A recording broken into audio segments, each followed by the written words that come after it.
तो ज़्यादा डांस ना करें, नहीं तो ज़्यादा जल्दी कैंसर होगा आपको। मुझे खुशी है कि थोड़ी अकल आ रही है, शांति का सोच रहे हैं, नहीं तो सिवाय जिहाद, फसाद, कत्लो गारत, खूना खच्चर के सिवाय ये कुछ सोचते ही नहीं। गनीमत है कि $2 बिलियन आपको मिल गए, तो फौज को मत मत मत लगाने दो जाके, फट से वो खिलौने खरीद के आएंगे और गरीबों को कख नहीं मिलेगा। कई बारी मन में ख्याल आता है, अगर हमारे पास इनके और भी हैं, सुना है कंफर्म तो नहीं, लेकिन उड़ती फिरती खबर है कि है, तो हम कुलभूषण यादव को भी वापस। पाकिस्तान नाच नाच के कह रहा था कि हमने तो धज्जियां उड़ा दी, वहां पे जो S-400 मिसाइल लगे हैं उनके ऊपर खच्चे उड़ा दिए, कुछ नहीं बचा। वाह वाह वाह। पर पाकिस्तान ने BSF के उस जवान को जो भटक कर चले गए थे वापस देने का निर्णय ले लिया है, जिसे कल तक वो अपने यहाँ पहुंचा हुआ ही नहीं बताते थे। हाँ।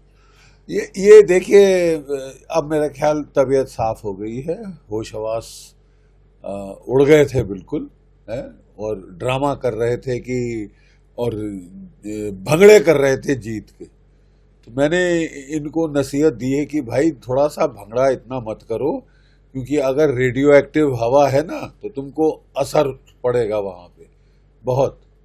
सुना है ना आपने कि वहाँ पे इस्लामाबाद और रावलपिंडी के बीच में जो सरगोदा जो अपनी इनकी एयरफील्ड थी चकलाला है, वहाँ पे कुछ गलती से या सही सटीक निशाना लगाकर वो इनके जो न्यूक्लियर स्टोरेज डंप थे वो उड़ गए हैं लगता। न्यूक्लियर स्टोरेज डंप में जो न्यूक्लियर बॉम्ब इन्होंने रखे थे भारत पे दागने के लिए, उनको निस्तनाबूत कर दिया गया है।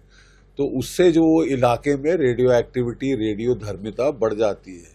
तो ज़्यादा डांस ना करें, नहीं तो ज़्यादा जल्दी कैंसर होगा आपको, ठीक है। और मुझे खुशी है कि थोड़ी अकल आ रही है, शांति का सोच रहे हैं, नहीं तो सिवाय जिहाद, फसाद, कत्लो गारत, खूना खच्चर के सिवाय ये कुछ सोचते ही नहीं। अपने लोगों का सोचो, अपनी इकोनॉमी का सोचो। भट्टा बैठ गया है, भीख मिलती जाती है। गनीमत है कि $2 बिलियन आपको मिल गए, तो फौज को मत लगाने दो जाके, फट से वो खिलौने खरीद के आएंगे और गरीबों को कख नहीं मिलेगा। गरीबों को, बेचारों को 2 रोज की रोटी नहीं मिल रही, उधर पर सारा फौज खा रही है इनका। जो $2 बिलियन आए हैं ना, वो इनकी फौज ना खा जाए। ये शहबाज शरीफ को उसका फर्ज है कि वो अपने लोगों को दे, और अब फौज की ये जो है चमचागिरी बंद करे, ठीक है। मुझे बहुत खुशी है कि हमारा लड़का वापस आ गया। और कई बारी मन में ख्याल आता है, अगर हमारे पास इनके और भी हैं, सुना है कंफर्म तो नहीं, लेकिन उड़ती फिरती खबर है कि है, तो हम कुलभूषण यादव को भी वापस मांगे। We should exchange. अगर हमारे पास इनका प्रिजनर है कोई, तो या प्रिजनर्स हैं, तो वी शुड एक्सचेंज। अभी तक मैंने सुना तो नहीं है, लेकिन उड़ती फिरती लग रही है कि कोई पायलट शूट डाउन हुआ था कभी, और वो हमारे पास है, और एक नहीं ज़्यादा। सो वो भी चाय पिलाने का टाइम आ गया है। और अगर हम उसको कुलभूषण यादव के साथ एक्सचेंज कर लें तो बहुत अच्छा हो। तो एक बड़ी जीत होगी, बहुत बड़ी जीत है, बहुत बड़ी। प्रधानमंत्री ने आदमपुर एयरबेस पर जाकर क्या एक मैसेज दिया है खासकर? बहुत अच्छा सवाल।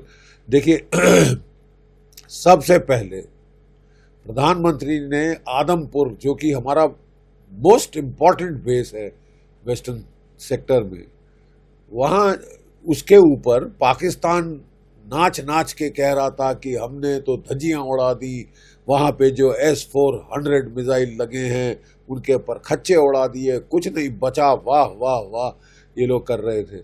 और तभी प्रधानमंत्री जी वहाँ गए, C-130 प्लेन में लैंड किए वो, और बड़ा भारी जहाज, मतलब दिखाने के लिए कि हमारी रनवे शनवे बिल्कुल ठीक है, सब कुछ ठीक है। और पीछे बड़ी शानदार तरीके में आकाश के अगेंस्ट वहाँ पे S-400 Triumph surface to air missile the crown jewels हैं जो हमारी एयरफोर्स के, आर्मी के, एयरफोर्स के, हमारे एयर डिफेंस के, जिन्होंने लाजवाब काम किया है, लाजवाब काम किया है। और कहा जा रहा है कि शायद हम और खरीदेंगे ये वाला। और हमारे आकाशिस ने बड़ा अच्छा काम किया है। MiG-29 कह रहे थे हमने मार दिया है, एक कोई कह रहा है ये वो फालतू के जिसको बोलते हैं ना लपेटे जाओ, हमारे बच्चे करते हैं ना, कहानियां सुनाए जाओ। तो वही है, दिल को ख्याल अच्छा है गालिब, दिल बहलाने के लिए कि तुमने एयरफोर्स की ये किया वो किया, लेकिन सबने सुन लिया है। उस ऑस्ट्रियन है वो एक्सपर्ट टॉम कूपर, उसने सारा पोल खोल दिए। उसने बताया है कि किस तरह इंडियन एयरफोर्स ने इनके तो धजिया उड़ा दी। 11 बेस हिट किए, न्यूक्लियर स्टोरेज साइट को हिट किया, और ये कख नहीं कर पाए। That is the important thing. That means वो कह रहा है कि क्लियरली भारत जीत गया है। बस हमारा यही था प्रधानमंत्री जी से कि प्रधानमंत्री जी ये दिल मांगे मोर बना रहा, 2-3 दिन और रगड़ दीजिए ताकि मतलब अगले 10 साल, 15 साल, 20 साल के लिए शांति हो जाए। ठीक है, ये दिल मांगे मोर, ये दिल मांगे मोर। लेकिन ठीक है, अगर शांति की तरफ समझ आ गई है बात और शांति की तरफ जा रहा है, खूना खच्चर बंद होगा, रक्त रसाव बंद होगा, तो अकलमंदी की बात। क्या शहबाज शरीफ भी ऐसे अपने एयरबेस पे जाके दिखा सकते हैं? शहबाज शरीफ तो बेचारे अस्पताल में थे जब उनकी पार्लियामेंट में ही उनकी खिल्ली उड़ी कि कहाँ है गीदड़ है ये, कि एक लश्कर हो शेरों का लेकिन उसका सरदार गीदड़ हो तो वो सारे गीदड़ की तरह काम करेंगे। गीदड़ की तरह तो काम किया है, ठीक है। अब वो बेचारे शर्मा के बाहर तो निकल आए और फिर उन्होंने एक स्पीच दी, thank you America, thank you Saudi Arabia, thank you China, thank you तुर्की, थैंक यू पता नहीं, थैंक यू सोमालिया को भी थैंक यू कहा है? और मतलब इनकी तो दिमागी हालत, बैलेंस मतलब हिल गया था। संतुलन, जो दिमागी संतुलन है इनके लीडरों का, सोमालिया, उसको भी ये थैंक यू कह रहे थे कि थैंक यू सोमालिया। और ये why did you start it? अगर नहीं सह सकते थे, अगर मार ही खानी थी तो शुरू क्यों किया? ठीक है, लेकिन अब मुझे विश्वास थोड़ा आ रहा है कि सबक हमारे जो स्टूडेंट हैं वो सीख गए। जो हमारी फौज ने पाठ पढ़ाया है वो समझ आ गया है, लगता है। It is sinking in slowly.